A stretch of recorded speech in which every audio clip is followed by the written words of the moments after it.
Alright, I promise this will probably be the last video I make on exotic class armor. So yeah, that was a lie.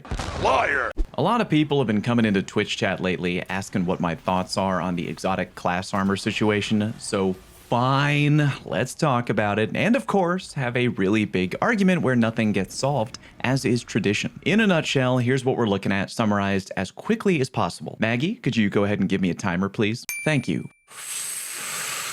The final shape introduced exotic class items that can roll with different exotic perk combos. Each class has a grand total of 64 exotic class item combinations. Granted, not all of them are god tier combinations ideal for endgame play, but the fact remains that players have particular roles they really want for build crafting purposes, but don't have because they've been getting repeatedly dicked down by RNG. Players can spend countless hours grinding either the Dual Destiny mission on repeat or chest farming in the Pale Heart, either actively or inactively, if you know what I'm saying, and have little to show for it. Time! Perfect. New world record. So that is the current situation right now. We've got this really unique and awesome loot on the table, but getting the exact combination you want is kind of rough. Mactics recently put up a video on the subject, and it's actually quite good. I recommend you go give it a watch. I'll quickly summarize and touch on some potential solutions he goes over, and some reactions to his video as well that I consider a bit odd, but such is the nature of sharing one's opinion on the interwebs. So the most frequent feedback I hear when the topic of exotic class item farming comes up is, Bungie needs to buff the drop rate. But I don't think that's really the main issue, you know? If you think about it, getting a guaranteed exotic drop after banging out a 20-minute mission, that's actually not terrible. And as Mac covers almost immediately in his video, even ramping that number way up, while appreciated, wouldn't really be a perfect solution on its own. Think about it. If Bungie brought back the Dual Destiny double drop glitch, which you can still do by the way, it's just a bit harder now, you'd get way more drops through targeted Dual Destiny farming, but you could still farm for a few hours, get really bad RNG, and get repeat drops of rolls you've already been sitting on, rendering all your farm time officially worthless. I think the main pain point a lot of players I've spoken to have is that there's basically no form of anti-dupe drop protection regarding the farm. That's to say, if Bungie came out and said, hey, starting today, you'll officially never get a duplicate drop of an exotic class item if you already have that combo sitting in your vault, I think a lot of players would cram into Dual Destiny in droves trying to polish off their collections. Granted, they'd still have to do the mission a butt ton of times to get all their drops, but at least they'd know their time was being 100% valued along the way. Mactics mentions in his video that in addition to dupe drop protection, what would also help a bunch would be if exotic class items dropped from way more activities in the game in general. I think that for now, if Bungie wanted to really earn some easy brownie points with the community, dupe drop protection and a wider range of drop sources would be an absolute layup. I do have some additional ideas that I don't think would help for right now, but if any Bungie folk are quietly lurking right now watching today's video, the following could be good food for thought for future content. And as always, take it all with a grain of salt. What the hell do I know? I'm not a game dev, nor have I ever been one. I'm just a guy with a ton of playtime who likes sharing his thoughts. Considering Bungie seems to now be really running with the idea of giving us exotics that have a lot of different potential combinations, remember we now have exotic class items and ergo sum, which both have a lot of possibilities to drop with, maybe an acquisition method that leans more into the realm of what we had back in the menagerie activity. I know for a fact it's definitely way too late to think about modifying the Dual Destiny mission now. Bungie ain't gonna do that at this point, and I don't blame them. But imagine for a minute if the Dual Destiny mission had some kind of mechanic where you could indicate during the mission what perks you wanted on your eventual loot drop. Again, think back to the menagerie activity. You get runes, you slot them into the chalice a particular way, which tells the game, hey, this is the loot drop that I want when the time comes. And that way, you're still encouraged to run the mission, but you're also taking steps to actively remove RNG from your end of mission loot drop. Now again, probably way too late to put that kind of mechanic into Dual Destiny right now, but take that theory and apply that to future exotic missions if we're in fact getting more exotics down the pipe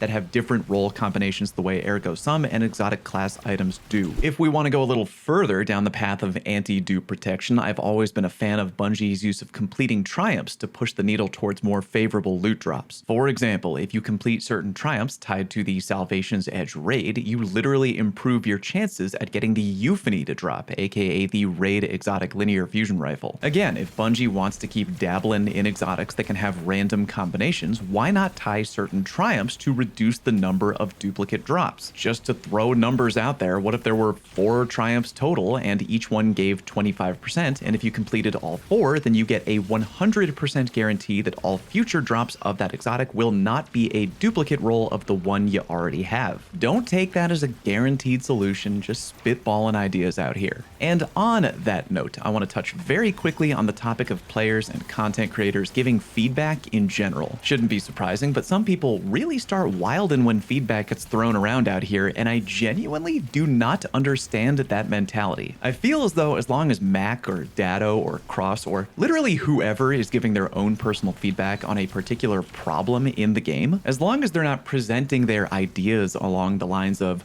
this is 100% guaranteed solution, and if you don't implement it, you're a fucking idiot, then I feel like it's fine. Any player in the game, no matter the size of their platform, even if they don't have a platform, is totally within their right to say, hey, you know, there's this thing about the game that's kind of frustrating me. Maybe you could do X or Y or Z to change it. At the end of the day, Bungie's going to do what Bungie's going to do, one way or another, with or without our input. And even though there's usually a lot of salt involved, I like having these kinds of discussions. I enjoy reading through comments from you and finding interesting suggestions and ideas on what they could do to potentially improve the game. And on that note, please let me know how you feel about exotic class items down below. Are you annoyed by the lack of duplicate protection? Do you not care? If you were to propose an idea to alleviate the pain of farming for these damn things, what would it be? Or again, maybe you don't even care at all. If so, let me know. I genuinely enjoy hearing from y'all about stuff like this. Anyway, got a few more build videos coming down the pipe, but as always, let me know what you want from me down in the comment section. Thank you all very much for watching. Peace!